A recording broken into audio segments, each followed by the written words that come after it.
Okay, we are on chapter 6 of Banner in the Sky, Master and Pupil. Remember, he was going to go home and he knew he would never be able to climb again because he had done that dumb thing. It rained. For 3 days, sun and mountains alike disappeared, and the valley of Kurtal was wrapped in a cloak of gray mist. On the morning of the second day, Captain Winter had asked Franz to meet him at the hotel. Climbing will be impossible for a while, he told him, so I'm going on a short trip to Geneva. Then you will come back, sir? Yes, then I'll come back. The Englishman paused, and his gray eyes studied the guide's face. And I don't have to tell you, do I, he asked, why I'm coming back. Franz said nothing. We could do it, you know, you and I together. You're the best guide in the valley, Franz, and I'd rather do it with you than any man in the world. Franz was shaking his head slowly. All right, said Winter, you're still not convinced, and I'm not going to argue. Let's leave it this way. I'll be gone only a few days. Think it over while I'm away. Decide what's really in your heart. And when I come back, the sound of a horn came from the coach in the square outside. Winter shook hands and made ready to leave. One other thing, he said, about the boy. Don't be too hard on him. The boy is all right, said Franz gruffly. He is back where he belongs. Back where he belonged. Rudy scraped the dishes. He soaked them, scrubbed them, dried them, stacked them, and put them on the shelves. A few hours later, he did it all over again. And that evening and the next morning, the rain beat against the kitchen windows. Mist filled the streets beyond, and he was glad of the mist and the rain because they shut out the mountains. He did not want to see the mountains, reminding him, mocking him. His Uncle Franz had told no one of what had happened on the Wonderhorn, but whether from kindness or from family pride, Rudy didn't know. When his mother had asked how things had gone, Franz had merely shrugged and said, he is back, all in one piece. Now he can return to his proper work. And the next day she had told Rudy to take his axe, pack, and boots over to Franz's house. If he can sell them, you will, of course, get the money, she said. But it is a shame that they should lie idle in a cupboard when you have no more use for them. In the hotel kitchen, Theo Zurbriggen watched him and said nothing. But he knew that something had gone wrong, and Rudy knew that he knew. And on the third morning, he could keep his misery to himself no longer and told the old man the whole story. When he had finished, the cook shook his head and muttered, Yes, that was bad, bad. That is the trouble with you young ones. Once you have learned a little, then you think you know it all. Rudy worked. He ate and slept and got up and worked again, and he did not see his uncle. He avoided his friends. His mind felt numb, frozen, and in it was only one small light, one corner of warmth. This was the thought of Captain Winter's return. Just how it would affect him, or for what he could hope from it, he could not have said. But still it was there, the waiting, the hope. Without it, he thought, he could never have faced each dreary day as it stretched before him. On the fourth day, the weather cleared. First the rain stopped, then the mist lifted slowly, and disclosing the high world above the valley. The meadows, the forest, the boulder slopes, the glaciers, and finally the great circle of the peaks. Up on the peaks, of course, it had not been rain that had fallen, but snow, and the host stood white and gleaming in the returned sun. High above all the rest rose the citadel, its summit a vast, blinding dazzle in the cloudless sky. Theo stood at the open window and sniffed the air like an old bloodhound. Then he turned and looked at Rudy, who was at his usual place at the dishpan. Tomorrow is your day off, he asked. Yes, said Rudy listlessly. I will make it my day too. Gretchen can manage. Meet me at my house at 8 o'clock. The boy stared at him, uncomprehending. Your house, sir, he repeated. Yes, we will start from there. Start? What do you mean? Where are we going? You are going to school, said old Theo. Leaving the town, they followed a twisting path up through the pastures. It was not the path that led toward the citadel and Wonderhorn, but another one on the opposite side of the valley. Old Theo went first, and in spite of his limp, kept up a strong and steady pace. And in 2 hours, they were out of the forest and on the boulder slope above. Directly in front of them now was a small peak known as Felsberg. Dwarfed by the greater peaks around it, it was scarcely noticeable from the valley, and its summit was not even high enough to have caught snow in the recent storm. But though small, it was steep and rugged, and it was often used as a practice mountain by guides and visiting climbers. Well, said Theo, peering up at its crags, now we will see if you are a climber or a dishwasher. Skirting the base of the Felsberg, they came to the foot of a tall cliff, and Theo sat down on a boulder. All right, he said. To the top and back, please. I will watch. Yes, sir, said Rudy. For a few minutes, he studied the cliff, picking out his route. Then he started off. He did not, of course, leave his fine new boots, and with smooth-soled shoes, have his fine new boots. And with smooth-soled shoes, he had to be extra careful. But he concentrated closely and made good progress. He did not hug the rock as an amateur would, but leaned well out from it so that he could see what he was doing. He tested each hand and foothold before he trusted his weight to it, and made sure that, whenever possible, he had 3 sound points of support. After each section of the climb, he paused and again studied the rocks above him, so that he would not, by haphazard climbing, get himself into some impossible position from which he could neither go nor descend. Reaching the top of the cliff, he rested briefly. Then, with equal care and concentration, he climbed back down to where Tio was waiting. Was it all right, he asked. Yes, of course it was all right, said the cook, and how else should it be? On such a little thing, a cow could go all right with 3 legs. They moved to another point, and he had Rudy climb again. He had him climb a cliff face, on slabs, in a steep chimney, on a knife-edge ridge. That was a little harder, he conceded when the boy returned to him again. For that, it would take a 4-legged cow. They circled to another side of the peak, and Tio looked up at it. Can you do this one, he asked. Yes, I think so, said Rudy. All right, do it with this. Unslinging his pack from his shoulders, Tio emptied out a few things that were in it and refilled it with heavy stones. But that will throw me off balance. Of course it will throw you off balance. On a real mountain, what would you rather be, a little off balance or dead from cold or starvation? Rudy slung on the load, and it almost buckled his knees, and as he climbed, it swung maddeningly from side to side. It caught on projections and got wedged into clefts, and on the steeper pitches it seemed to claw at his back like a live thing, trying to pull him loose from his delicate holds in the rock. But he made it. Up and down again, his shoulders ached, his knees shook, his body poured out sweat, but he made it. You want to be a guide, said old Tio as he rested. A guide carries a pack. When he is a real guide, he does not think of it as a load or a burden. It is as much a part of him as the rope or his boots or his clothing. It is like a part of his body. Do you understand? Rudy nodded. All right, do it again. Rudy did it again. Then Tio uncoiled his rope. Show me your knots, he said. The boy tied and untied knots, and the old man told him what was wrong with them. He had him practice until they were right. Next, they turned to belaying, the technique of holding another person on a rope. First, they worked on the rock belay, in which the rope is hitched around a projection in the mountain to take the pull if a climber should fall. Then on the body belay, used when there is no such projection, in which the rope is supported by the climber's own shoulders and arms. Now let us see you rappel, said Tio when that was over, and for half an hour, while he watched and criticized, Rudy practiced lowering himself down unclimbable cliffs by means of the doubled rope wound around his body. By now it was past midday. Tio squinted up at the sun. Let us eat lunch, he said. Afterwards, we will do the more important things. Rudy had no idea what the more important things were, but he let it go. He would find out soon enough. Side by side, he and the old man sat on a flat rock at the foot of Felsberg, munching their bread and sausage and looking out over the valley. Do you think I will ever learn, Tio, he asked. Learn? To climb? Tio rubbed a gnarled hand slowly along his jaw. If by climbing, he said, you mean putting one foot in front of the other and going up or down a mountain, you have learned already. Or perhaps you did not need to learn, but were born knowing. He paused, searching for the words for his thoughts. But if you mean more than that, if you mean climbing as a guide climbs, as a true mountaineer climbs, then the answer is still to be seen. I want to learn, Tio. Teach me. Please teach me. I am not sure it is a thing that can be taught. Rather, does it come with living, with growing. These climbs you have made just now, you did well on them, yes, but it is not important. It does not really matter. Do you know why it does not matter? It is because you made them alone. Rudy started to speak, but the old man went on. To climb alone, as one person, to find a way up steep places and not fall off, that is part of mountaineering, of course, but only a small part. On a big mountain, one does not climb alone. A guide does not climb alone. What does the word guide mean? It means to lead others, to help others. The other day with that foolishness on the Wunderhorn, how did it happen? Why did it happen? Was it not perhaps because you had not yet learned this? Because you were thinking not of others, but of only yourself? Tio was looking at Rudy, and the eyes were not unkindly, but the boy could not meet them. Yes, he murmured. And so you did a thing to be ashamed of. Yes.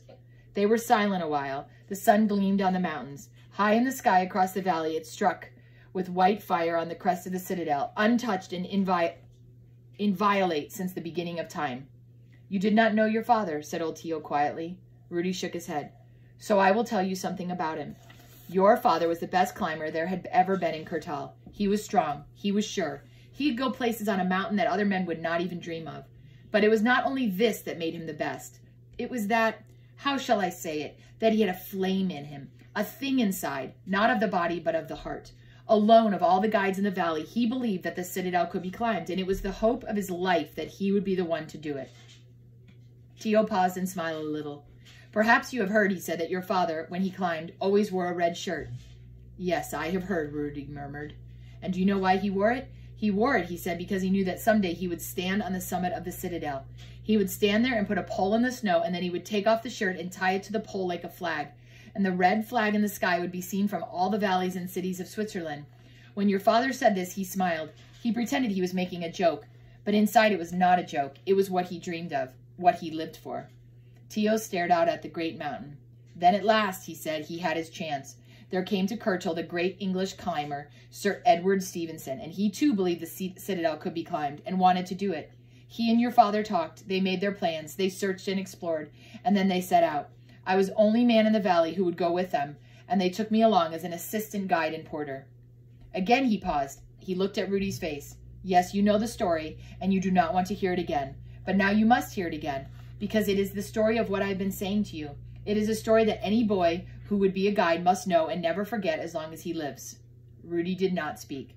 We started out, said old Tio. They had decided that the southeast ridge gave the best chance for success. So he went up the Blue Glacier and spent the night at the old hut at the top. We went up the Blue Glacier and spent the night at the old hut at the top. The next morning we began climbing the ridge. It was hard, but not too hard. It went. By midday, we had gained perhaps 2,000 feet, and an hour later, we're at the base of the big cliff that is called the fortress. Here it was much harder, perhaps impossible. He pointed out across the blue miles of space. Even from here, you can see how the walls stand up. There was no way over them, so we looked for a way around. First, we went to the right, then to the left, and on the left, far out, almost overhanging the south face, we saw what looked like an opening. We started up for it. We were nearly there, and then the accident happened. High up on the fortress, there was a great roar, and we knew that rocks were falling. We tried to run for shelter, and we almost made it, but not quite. Suddenly, the great rocks were crashing around us, and though your father and I were not hit, Sir Edward was. A rock fell beside him and rolled against him, and his leg was broken. For an hour, we stayed there. We did what we could for him, but it was not much. And of course, 2 men alone could not get him down. Others would have to be brought up from the village with slings and a stretcher. Your father decided that I should go down. And you, I asked? I will stay here, he said. It was getting late, and soon it would be dark. At the best, it would be noon the next day before help could arrive. But there was nothing else to do. One of us had to stay with Sir Edward, and your father, who was the chief guide, insisted that it be he. So I left them there and started down. Night came, and I lost my way. I slipped and fell. Tio paused and looked down at his misshapen body. I fell, not all the way, but 30 feet onto my left side, and since then I have been what you see now. But I was not dead. I was able to crawl onto the hut, and in the hut were 2 chamois hunters, and they hurried down to Churchill. In the morning, the rescue party arrived, but meanwhile a storm had come up. For 2 days, no one could set foot on the mountain, and on the 3rd, when they started up, they already knew what they would find. Sir Edward and your father were in a little cave beneath the fortress where I had left them, and they were dead, frozen. During his recital, the old man had kept his eyes fixed on the mountain, but now once more he turned and looked at Rudy. Now do you understand, he said, why I have again made you hear this story? Your father did not die because a mountain was too steep. He did not die for conquest or for glory. Waiting there on that ridge, he himself was strong enough to go on up or go on down. But he would not go because he would not leave his client. He was thinking not of himself, but of another. His red shirt, the flag that was to fly from the top of the citadel, do you know where they found it? On Sir Edward Stephenson. While he himself was freezing to death, your father had taken it from his own back to try to keep another man warm. There was a long silence. Then Tio stood up. Well, it's getting late, he said, and there is still one more climb to be made. He picked up his rope and handed one end to Rudy. Then, to the boy's astonishment, he tied the other around himself. You? You will climb too? Asked Rudy. Yes, I will climb too, Tio said. Rudy looked up at the sheer cliffs rising above them, then back at Tio. He looked at the crippled leg, the hunched shoulder, the withered arm. But you can't, he protested. I know I can't, said the cook. Not alone, without help. But I will not be alone, and you will help me. Rudy stared at him. You will be my guide, said Tio. You mean you would trust yourself? To the son of Joseph Mack? Yes, of course I will trust myself. Seconds passed, perhaps a minute. Man and boy stood motionless, facing each other. Then they turned and walked together to the base of the cliff. So, up with you, said Tio. Rudy began climbing. He climbed watchfully and carefully while Tio played on the rope. And presently, a call from below told him that it had almost reached its full length. When he came to a good stance, he turned and looked about him, and finding a sound knob of rock, he passed the rope around it for a belay. All right, come on, he called, and Tio came. Rudy pulled the rope in smoothly and firmly around the rock, his body tensed for any pull or jerk, but there was none. The old man climbed slowly, very slowly, but he did not slip or stumble, and in a few minutes he was standing beside the boy on the ledge. They went on to the next pitch, and the next. Each time Rudy went first, climbing as far as the rope would let him, and then stopped and secured it, while Tio came after. Sometimes the belay was around rock, sometimes when no rock was available around Rudy's own body. But still Tio made no use of the support. Peering down at him from his perches, the boy marveled at how he maneuvered his crippled body on the delicate hand and footholds, keeping his strong side always in toward the rock face, turning his handicaps into assets, moving always at a strange lopsided angle in order the better to keep his balance. And when he came up beside Rudy, it was only to nod and say, "All right, go on." But by now they were high on the cliff, and the growing grew harder. Rudy had to climb one stretch, first by jamming an elbow and knee into a crevice in the rock, then by reaching up with his free hand and pulling himself onto a ledge above. Here there was no rock projection, and he used the body belay, bracing himself as best he could. There will be trouble this time, he thought, and there was. Tio got his good elbow and knee into the crevice somehow managed to hoist himself up, but when it came to grasping the rim of the ledge, his crippled arm could not make it. He reached out and missed, reached again and missed, and then his body made a lunge. His hand touched the ledge, Dick clawed at it, but it could not hold it. At the same instant, his voice came up to Rudy, as quietly as if he were talking to him from the stove in the hotel kitchen. "Steady now," he said. "Hold me." There was a slight scratching sound, that was all, then the pull came. Tio's hand slipped down from the rim, his elbow and knee lost their hold in the crevice, and he dangled free against the mountainside. The rope bit into Rudy's body like a circular knife. It would cut through him, he thought, but it did not cut through him, nor did it pull him from the ledge. Braced and straining, he held fast. Then he pulled. He pulled in a foot of rope and hitched it around him, pulled again, hitched again, and again. He could hear Tio's feet scraping for support on the wall below. His hand reappeared on the rim, and then his other hand, and the good hand. Rudy pulled and hitched, and then suddenly it was over. The strain and bite and tearing pressure were gone, and Tio crawled up onto the ledge beside him. "That was not bad, boy," the old man said to him. "For a young Lasubi, not bad at all." Twice more he slipped before they reached the top of Felsberg, and 3 times on the way down, but each time Rudy held him, and each time, though he sweated and strained, the shock and the fear were less. Where did he come off to be afraid, he thought grimly, when old Tio, struggling and dangling below, was trusting his life to him without a murmur? At the bottom, they untied themselves from the rope. Tio coiled it carefully and stowed it in his pack. "Not bad," he said again, and that was all he said. But on the way down through the forest, Rudy's heart sang like the birds in the berry bushes. He had done all right, he thought over and over. He had learned to climb as a guide climbs and atoned for the disgrace of the Wunderhorn. He had done all right, and things would be all right. Tio would tell his uncle, and things would be all right. Tio would tell his uncle. He himself would tell him, plead with him, show him what he could do now. And when Captain Winter came back, his mind raced forward. Yes, when Captain Winter came back, that was when everything would really change. The captain was on his side. He would persuade his uncle, convince his uncle. And then the boy raised his eyes. He held them fixed and shining on the great shape that filled the sky on the far side of the valley. Yes, yes, he thought exultantly, when Captain Winter came. Then they were in town, in the streets, back at last in the hotel kitchen. As he was tying on his apron, Gretchen, the waitress, came in from the dining room. "There was a gentleman here looking for you," she said. "He looked like an Englishman. He said he wanted to tell you goodbye." "Goodbye?" Rudy's voice was a whisper. "He said he had come back here this morning, but was leaving again on the afternoon coach. There was something about talking to your uncle. I don't know. Anyhow, he left." "Left? Kurtal? You mean for good?" Gretchen took a stack of dishes from a shelf and yawned. "That's right," she said. "For good." And that's the end of chapter 6 of A Banner in the Sky.